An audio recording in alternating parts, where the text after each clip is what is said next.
축복의 만남을 사모하라. 연세대 도서관에 보면 한 동상이 있습니다. 연세대 정신적 지주인 백낙준 박사의 동상입니다. 그런데 이 백낙준 박사는 그의 아버지에 관한 일화로 유명합니다. 그의 아버지 백사경 씨는 시각장애인으로 점쟁이였습니다. 그는 점 잘 보기로 유명하여 돈을 많이 벌었습니다.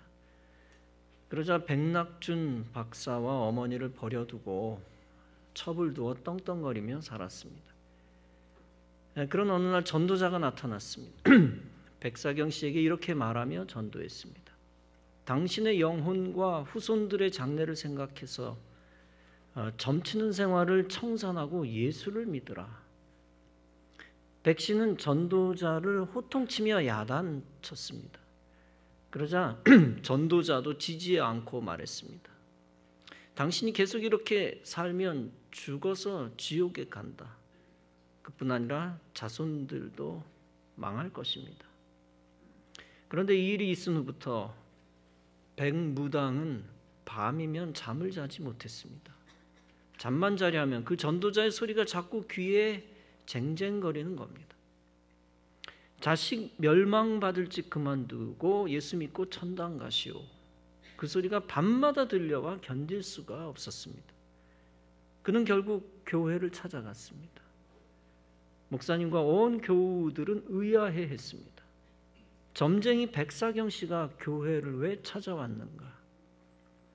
그런데 그가 그 자리에서 회개하고 예수 믿기로 작정했습니다. 그 후 백 씨는 점치는 일을 그만두었습니다. 그리고 모든 재산을 털어 교회를 짓고 나중에는 가난하게 살았습니다. 그런데 그 소식을 들은 맥퀸이라고 하는 선교사가 그를 찾아왔습니다. 백 씨의 가족들을 교회에서 사찰로 봉사하게 했습니다. 그리고 아들인 백낙준 씨에게 영어를 가르쳤습니다.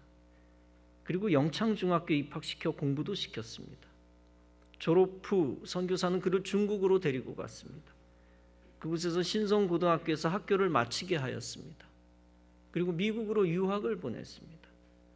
그곳에서 유명한 파크 대학과 프린스턴 대학에 입학시켰습니다. 그리고 예일 대학에서 공부시켜 철학 박사 학위까지 받게 했습니다. 그는 귀국하여 연세대 교수와 초대 총장이 되었습니다. 그리고 우리나라의 당시 문교부 장관까지 지냈습니다. 여러분, 이 이야기를 통해서 알 수 있는 것이 있습니다. 그것은 어떤 만남은 인생의 운명을 바꾼다는 사실입니다. 저주에서 축복으로 바꿀 수 있다는 사실입니다. 백사경 씨가 전도자를 만나지 못했다면 어떻게 되었을까요? 마귀가 좋아하는 행동하다 지옥에 갔을 것입니다. 반대로 그가 전도자를 만나 예수를 믿었습니다. 그 믿음을 통하여 순식간에 지옥 갈 인생이 천국에 가게 되었습니다. 그뿐 아니라 이 땅에서 자자손손 복을 받게 되었습니다. 특히 선교사 맥킨과 그 아들 백낙준의 만남도 축복이었습니다. 그 사건을 통하여 아들은 복 위에 복을 받게 되었습니다. 그리고 한국 기독교 역사상 가장 중요한 역할 중 하나를 맡게 되었습니다.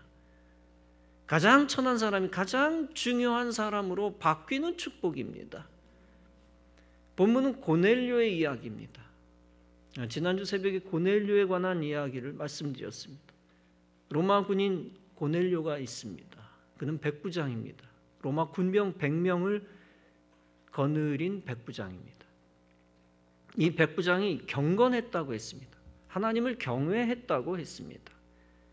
이방인 장교가 하나님을 경외했다고 하는 것은 대단한 사건이었습니다. 혼자만 하나님을 섬긴 것이 아닙니다. 그는 온 집안 식구들과 더불어 하나님을 섬겼습니다. 적어도 자기가 인도할 수 있는 사람은 다 인도하고 함께 하나님 섬겼습니다. 내 가족, 내 친척, 내 친구들까지 다 인도할 수 있는 대로 인도했습니다. 혼자만 잘 믿는 것은 진정한 경건이 아닙니다. 더불어 잘 믿을 때 진정한 경건이 됩니다. 온 집으로 더불어 믿어 그는 온전한 경건에 이르렀습니다. 고넬료는 백성을 많이 구제했습니다. 그는 항상 기도하는 사람이었습니다. 그런 신앙적이고 성실한 이방인을 하나님이 그냥 방치하지 아니하셨습니다. 그에게 특별한 만남의 축복을 주셨습니다. 천사가 나타나서 그에게 말합니다. 고넬료야, 네 기도와 구제가 하나님 앞에 상달되었다. 이제 하나님이 너를 기억하고 계신다. 사람이 인정한 경건이 아니었습니다. 하나님이 인정한 경건이었습니다. 하나님이 천사를 통하여 만남의 축복을 주십니다. 천사가 말합니다. 지금 너는 사람들을 요빠로 보내라. 요빠는 지금의 텔아비브입니다. 그곳에서 베드로라 하는 시몬이라는 사람을 데리고 오라. 그는 지금 가죽일을 하는 시몬의 집에 묵고 있다.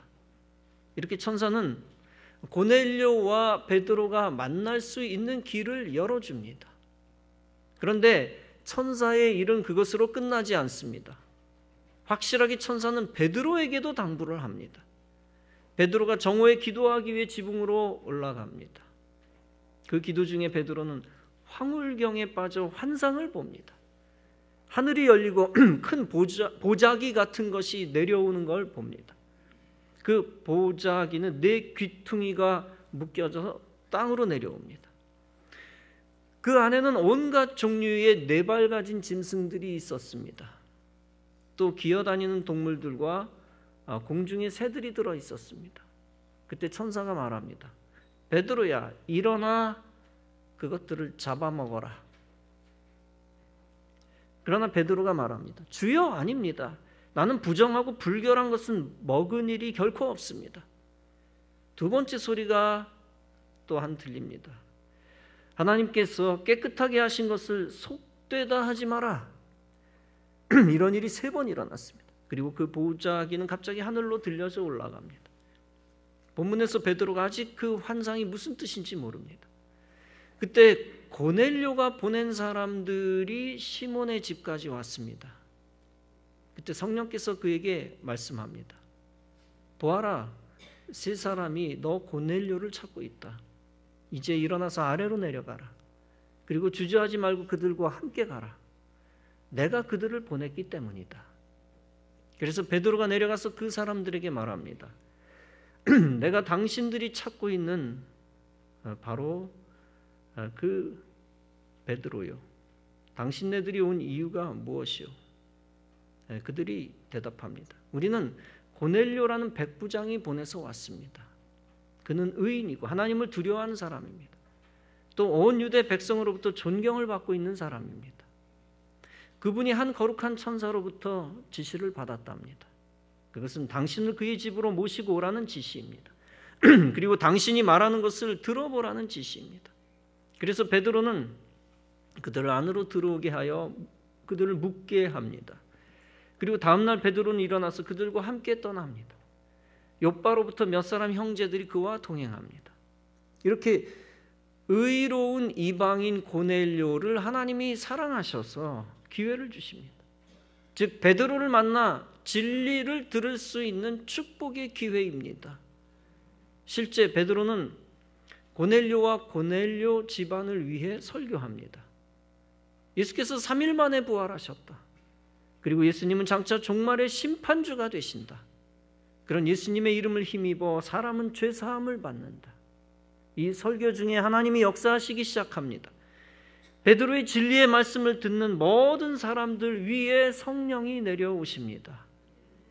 베드로와 함께 온 할례받은 신자들은 놀랍니다. 왜냐하면 이방 사람들에게도 성령이 내려오셨기 때문입니다.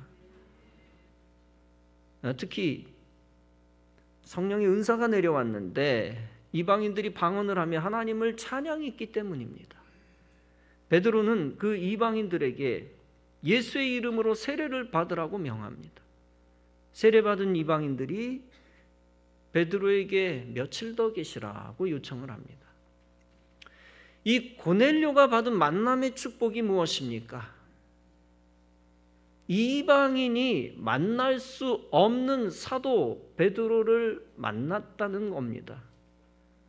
그것은 단순히 우연이 아니었습니다. 하나님의 계획 속에서 이루어진 치밀한 축복이었습니다. 베드로를 통하여 고넬료는 진리의 복음을 더 확실히 알았습니다. 이방인이면서 경건했다는 것 자체가 일단 복이었습니다. 그런 이방인이 하나님을 믿는 경건한 유대교인이 된 것도 이미 축복이었습니다.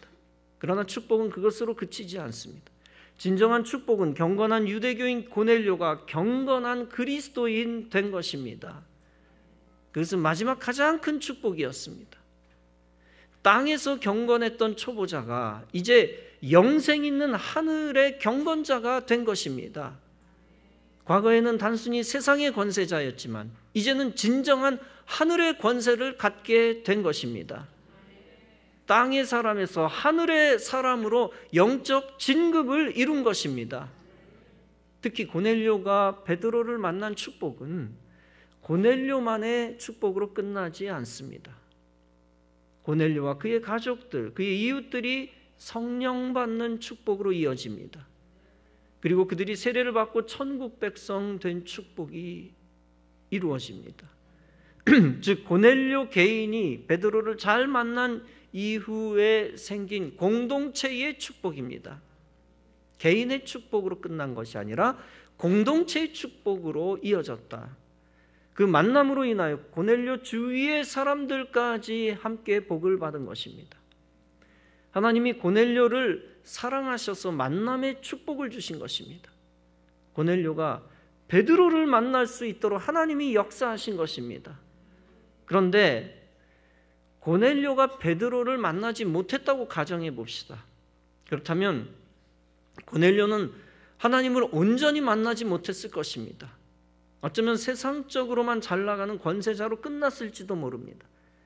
영적 축복을 받지도 못했을 것이고 그 가족들이 구원받지 못했을 것입니다. 더 나아가 성경에 영원히 긍정적으로 기록되는 영예를 얻지도 못했을 것입니다. 그러나 고넬료는 하나님의 은혜 속에서 만남의 축복을 받았습니다. 베드로를 만날 수 있는 영적 축복입니다. 그러므로 인간의 입장에서 중요한 것이 있습니다. 중요한 것은 인간이 복을 받기 위한 결정적 조건입니다. 그것은 하나님이 예비한 사람을 만나야 한다는 것입니다. 그런 사람을 만나기 위해 힘쓰고 기도하고 애써야 한다는 것입니다. 하나님이 예비한 사람을 만나면 가정의 행복을 이룹니다. 하나님이 예비한 사람과 동업하면 사업이 번창합니다.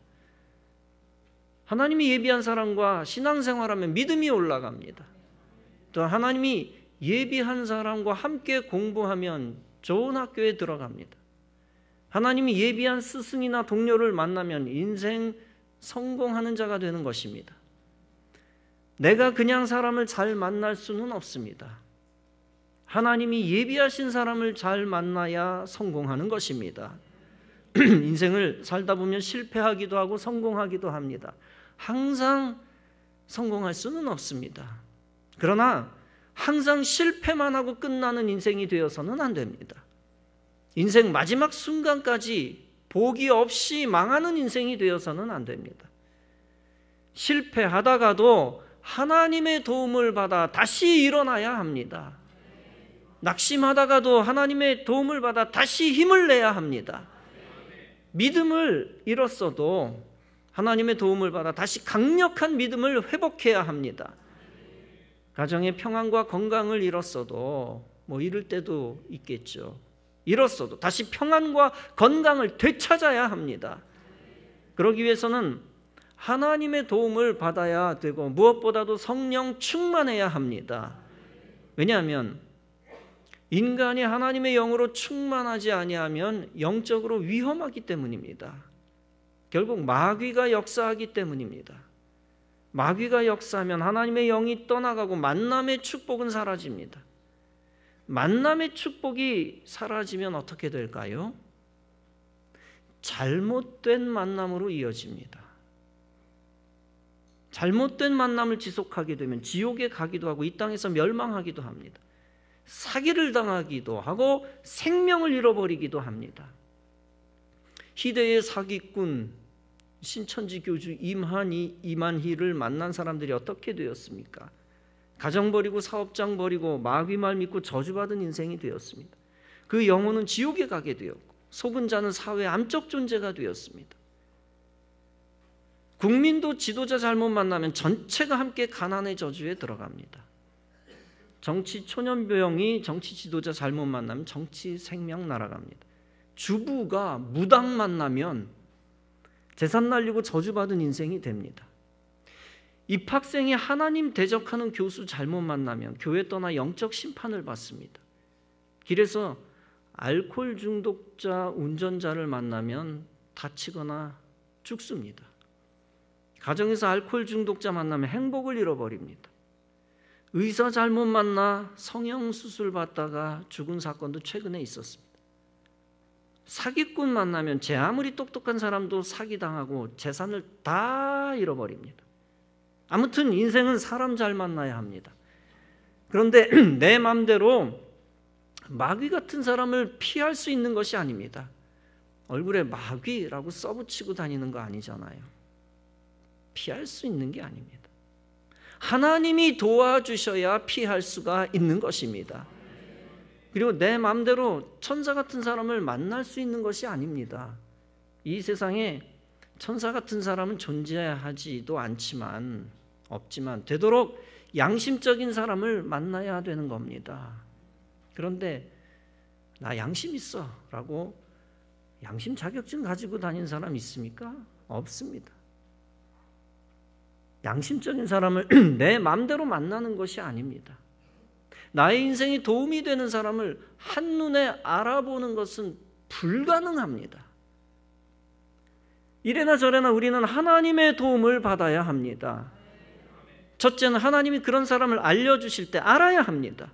둘째는 하나님이 그런 사람에게 인도하실 때 인도함을 받아야 합니다. 항상 계시받을 수 있는 것은 아닙니다. 오히려 계시라고 하는 것은 특수한 것이기 때문에 그쪽에만 의존해서는 안 됩니다. 보편적인 성경 말씀이죠. 성경 말씀을 통해 선한 쪽으로 인도함을 받아야 합니다. 선한 교회로 인도함을 받고 선한 교인을 만나야 합니다. 세상에서는 선한 사람과 더불어 유능한 사람을 만나는 것도 축복입니다. 그런데 한편 다소 무능해도 하나님이 복 있게 하신 사람을 만나야 하는 것입니다. 그러기 위해서는 고넬료 같이 평소에 양심적인 행동을 많이 해야 합니다. 사도 바울처럼 하나님에 대한 열심이 있어야 합니다. 그리고 평소에 신앙생활 잘하고 말씀에 순종하는 습관이 있어야 합니다. 말이 번지르르한 사람 중에 불순종한 사람이 상당히 많습니다. 그런 사람은 결국 인복을 잃어버립니다. 그런 사람의 특징, 아주 공식적으로 나오는 특징인데 인복을 잃어버립니다. 인복을 잃어버리니까 도움을 주는 사람이 주변에 없습니다. 그러다 보니 자연스럽게 멸망의 길로 갑니다. 누가 좋은 사람이다, 나쁜 사람이다, 하늘에서 항상 계시가 내려오는 것이 아닙니다. 오히려 계시 타령하다 잘못 해석해서 나쁜 사람만 골라 만납니다. 계시도 중요하지만 하나님은 우리에게 성경을 주셨습니다. 또한 예수 그리스도의 피로 사신 교회를 주셨습니다. 그러므로 교회를 통해 주신 말씀에 먼저 순종하는 자가 되어야 합니다. 은혜 받을 기회가 생길 때 교회를 통하여 모임을 명하십니다. 근본 부흥회를 통하여 하나님이 만남의 축복을 허락해 주신 줄로 믿습니다. 좋은 강사 목사님을 만날 기회를 주셨습니다. 그리고 성도들이 받아야 할 축복의 말씀을 예비하여 주셨습니다. 그 말씀을 근본 성회에 만날 때 하나님이 성령을 부어주실 것입니다. 성령 받을 때 육에 속한 자가 영에 속한 자로 바뀝니다. 약한 믿음의 사람이 강한 믿음의 사람으로 바뀔 것입니다. 사명 모르던 사람이 영적 눈이 떠져 사명을 아는 인생으로 바뀔 것입니다. 실패하는 인생이 성공하는 인생으로 바뀔 것입니다. 영적으로 부정적이고 어두웠던 인생이 긍정적인 사람, 복 있는 사람 될 것입니다. 저주받은 환경을 축복이 넘치는 환경으로 바꾸는 기적의 사람이 될 것입니다. 성회 가운데 성령 만난 자는 주님이 준비하신 만남의 축복을 얻은 것입니다. 먼저 만남의 축복의 원리를 심령으로 알게 됩니다. 바른 인간관계의 원리, 또 바른 물질관계의 원리를 알게 됩니다. 그리고 실제 주님이 예비하신 사람들을 만난 만남의 축복을 받을 것입니다. 그러므로 근본 부흥회 때는 축복의 만남을 사모하며 나오시기 바랍니다. 복의 근원 되신 하나님과 성령님을 다시 만나시기 바랍니다. 축복의 원리가 되는 말씀을 만나기 바랍니다. 은혜 받아 복 받고 사명을 위해 결심하시기 바랍니다. 그리고 그 사명을 위해 함께 일할 믿음의 동지를 만나시기 바랍니다. 더 나아가 주님이 예비한 사람 만나셔서 복 있는 인생이 되기를 바랍니다. 사랑하는 성도 여러분, 저와 여러분도 고넬료처럼 만남의 축복을 받아야 되겠습니다. 그래서 이 생과 내 생에 주님이 준비하신 영광과 복을 누려야 되겠습니다. 하나님이 만남의 축복을 주셔서 사용하신 사람이 있습니다. 다름 아니라 사도 바울입니다.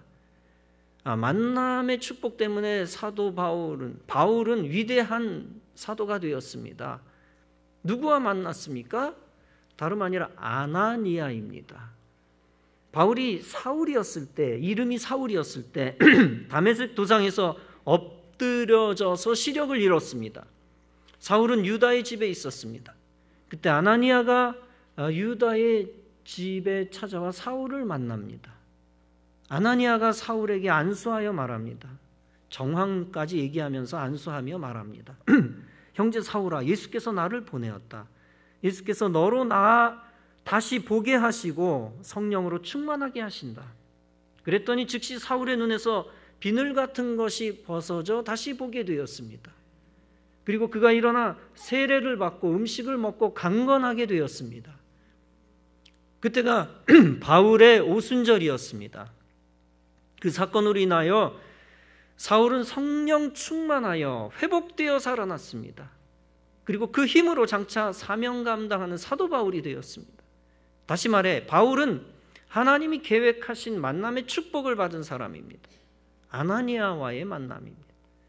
이 바울과 아나니아와의 만남은 고넬료와 베드로와의 만남과 닮았습니다. 그것은 주님이 양쪽의 만남을 명하신 만남이었다는 것입니다. A에게도 너는 B를 만나라, B에게도 너는 A를 만나라. 양쪽에 명하신 만남이었다. 이 두 케이스가 다 그런 차원에서 닮았습니다. 예수님이 바울에게 이렇게 말씀하셨습니다. 너는 일어나 시내로 들어가라. 네가 행할 것을 네게 이를 자가 있느니라. 또 아나니아에게는 예수님이 이렇게 말씀하십니다. 너는 일어나 직가라고 이름하는 거리로 가서 유다의 집에서 5 사람 사울이라 하는 사람을 찾으라. 그가 기도하는 중이니라.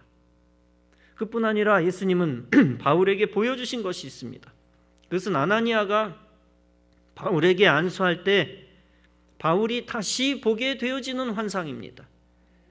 만남과 그 만남으로 인한 축복의 사건을 미리 보여주신 것입니다. 전적으로 철저한 하나님의 계획이었습니다. 이 만남의 사건을 통해 가장 절망적이던 사람이 가장 소망 있는 자가 되었습니다. 그리고 기독교 역사상 가장 위대한 인물이 되었습니다.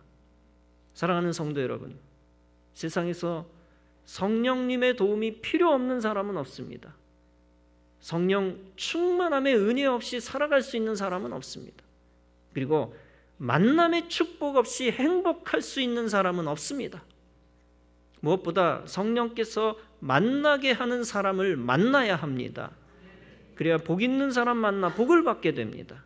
특히 중요한 말씀이 있습니다. 아나니아가 유다의 집에서 사울을 위해 안수할 때 이렇게 말한 것입니다. 예수께서 나를 보내어 너로 다시 보게 하시고 성령으로 충만하게 하신다. 그리고 중요한 것은 그 말이 끝날 때 즉시 사울이 치유되었다는 것입니다. 즉 만남의 축복을 통하여 성령이 충만하게 되었다는 것입니다. 그리고 그 성령 충만이 있은 후에 문제가 해결되었다는 것입니다. 그러므로 우리도 먼저 은혜의 자리에 나와 성령 충만함을 받아야 합니다. 그 후 모든 문제를 해결하고 형통의 길로 가야만 합니다. 예수 믿지 않는 사람도 성령님이 함께 하셔야 예수 믿을 수 있습니다. 사람이 사람을 돕게 하시는 분도 성령님입니다.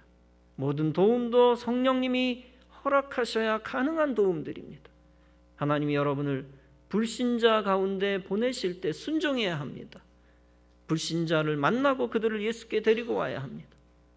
당장 예수님이 육신의 눈으로 보이는 것이 아니기 때문에 일단 교회로 데리고 와야 합니다. 그래서 그들이 교회에서 성령님 만나고 예수 믿고 구원받게 해야 합니다. 바울도 최초의 새신자였다.